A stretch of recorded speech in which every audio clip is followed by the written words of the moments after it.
الحمد لله نحمده ونستعينه ونستغفره ونؤمن به ونتوكل عليه ونعوذ بالله من شرور أنفسنا ومن سيئات أعمالنا من يهده الله فلا مضل له ومن يضلله فلا هادي له ونشهد أن لا إله إلا الله وحده لا شريك له ونشهد أن سيدنا وسندنا ونبينا ومولانا محمدا عبده ورسوله أرسله بالحق بشيرا ونذيرا وداعيا إلى الله بإذنه وسراجا منيرا وصلى الله تعالى على خير خلقه محمد وعلى آله وأصحابه وبارك وسلم تسليما كثيرا كثيرا. أما بعد فأعوذ بالله من الشيطان الرجيم. بسم الله الرحمن الرحيم. إن الله وملائكته يصلون على النبي يا أيها الذين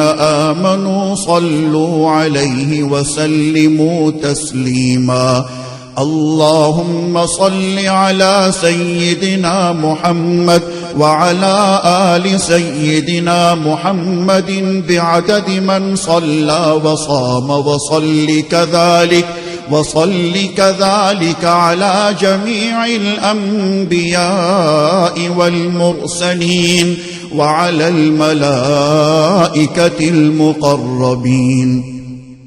وعلى عباد الله الصالحين، خصوصا على سيد المتقين والأبرار صاحب النبي في الغار والمزار، أفضل الصحابة بالتحقيق، خليفة النبي بلا فصل،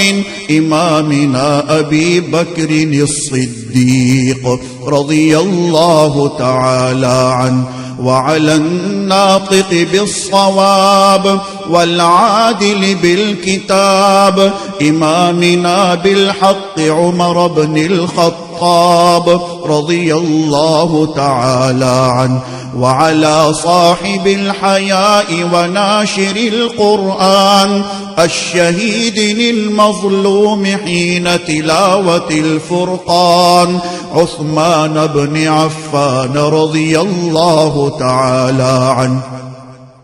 وعلى صاحب السيف والقضاء وناشر العلم والهدى أسد الله الغالب إمامنا علي بن أبي طالب رضي الله تعالى عنه، وعلى السيدين السندين السعيدين الشهيدين أبي محمد الحسن وأبي عبد الله الحسين رضي الله تعالى عنهما، وعلى سيدات الطاهرات بنات النبي المصطفى وأهل بيته المطهرة رضي الله تعالى عنهن،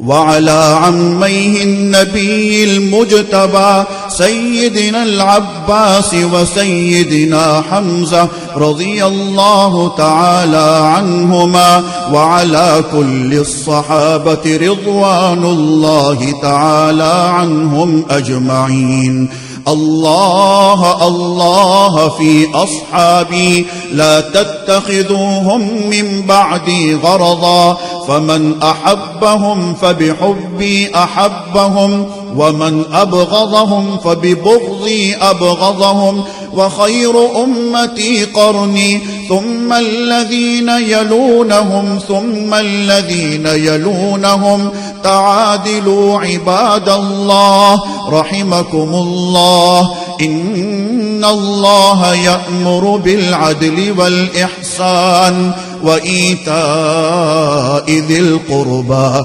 وينهى عن الفحشاء والمنكر والبغي يعظكم لعلكم تذكرون اذكروا الله العلي العظيم الكريم يذكركم وادعوه يستجب لكم ولذكر الله تعالى أعلى وأولى وأعز وأجل وأتم وأهم وأعظم وأكبر والله يعلم ما تصنعون.